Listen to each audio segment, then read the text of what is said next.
বানাবো?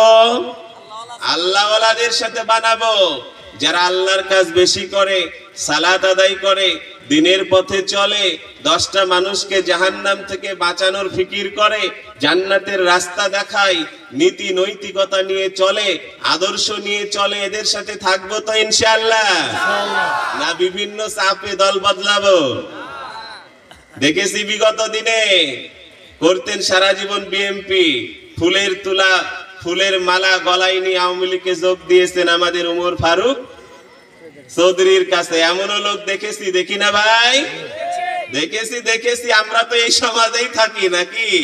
আমরা তো আর অন্য গ্রহে বাস করি না ভাই। সময় তো খারাপ, তাই মালা একটু লিয়া কি করলাম, হ্যাঁ, দল পাল্টালাম। কি পাল্টালো?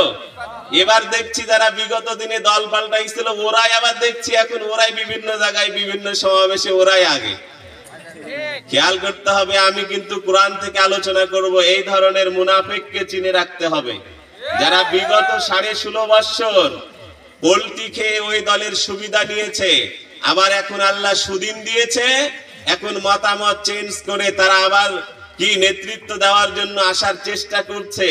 এই ধরনের কি বলেন মুনাফিক থেকে সতর্ক থাকবো ইনশাআল্লাহ। ত্যাগী নেতাদেরকে কি দিব? কদর করব।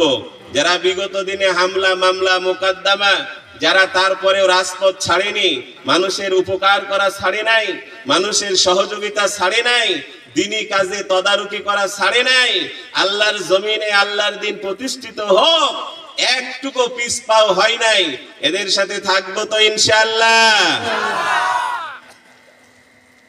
যারা ছিল তোমার